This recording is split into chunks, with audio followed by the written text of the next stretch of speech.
The first time I saw her, I wasn't even supposed to be there. I was just killing time, hiding from a world that had stopped making sense to me.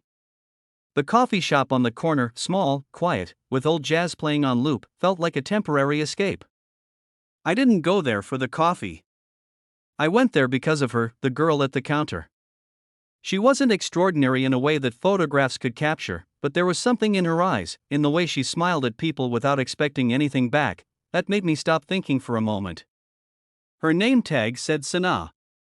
And somehow, that name began to echo in my head even when I wasn't there that day. I was waiting in line behind a few customers, pretending to check my phone but really just waiting for her to look up.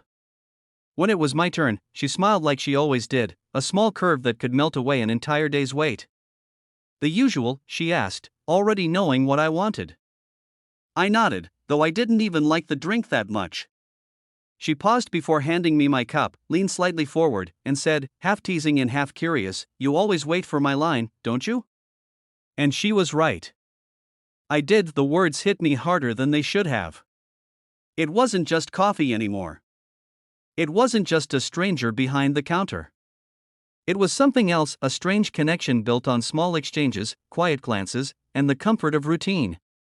But I didn't know how to tell her that she was the only part of my day that felt real. I used to be someone who had plans, dreams, even. A stable job, a girlfriend, a future mapped out neatly. But life doesn't care about plans. One accident, one goodbye too soon, and everything I thought I'd built crumbled. I stopped talking much, stopped believing in new beginnings. Until her. Sana didn't know any of that. She just saw a quiet guy who came in every day at 4:15, sat in the same corner seat, and watched the rain through the window. But for me, she was the first sign that maybe I wasn't entirely gone inside. One evening, I walked in and saw someone else behind the counter. My heart sank before I could stop it. The new barista looked up and asked for my order, but I couldn't speak. I left without saying anything, stepping back into the cold, empty street. I told myself she must have the day off, but the next day, she wasn't there either. Nor the day after. A strange panic took over me. How could someone who wasn't even mine feel like such a loss? On the fourth day, I saw her again. She looked tired, her smile dimmed. "Hey," I said, more softly than I meant to. She looked up, and for the first time, her eyes didn't sparkle the way they used to. "Hey," she replied, forcing a smile. Something was wrong. I could feel it. But I didn't know how to ask without crossing the line between customer and stranger. So instead, I waited. I came every day, even when she didn't smile much, even when the air between us felt heavier than before. Weeks passed, and one evening, just as the shop was about to close, she walked over to my table. "You always wait till we close now," she said, sitting across from me. I smiled awkwardly, unsure what to say. Then she sighed, her fingers trembling around her cup. "My mother's sick," she whispered. "I'm working double shifts to cover her treatment. Some days I just can't keep it together." In that moment, all the walls I had built inside me began to crack. I didn't tell her about my own losses, my emptiness. I just listened. Sometimes, that's all people need, to be seen without being fixed.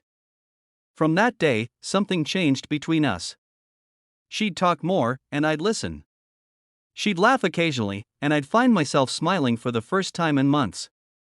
We never crossed any obvious lines, no numbers exchanged, no promises made.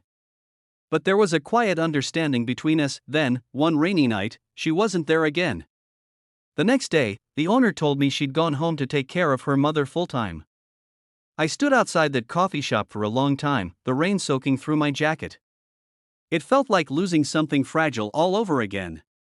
But this time, it didn't destroy me. Because she had unknowingly given me something before she left, a reason to feel again. Months later, I walked into the same cafe out of habit. A new girl at the counter smiled and asked, "What can I get for you?" I was about to order when I heard a familiar voice from behind. "Make that too," she said. I turned around, and there she was, Sana. A little thinner, her eyes softer, but that same smile. "Mom's better," she said quietly. "I'm back." I didn't know what to say. I just smiled, the way she used to smile at me. She handed me a cup, same order as always, and as our hands brushed, she looked at me and said again, "You always wait for my line, don't you?"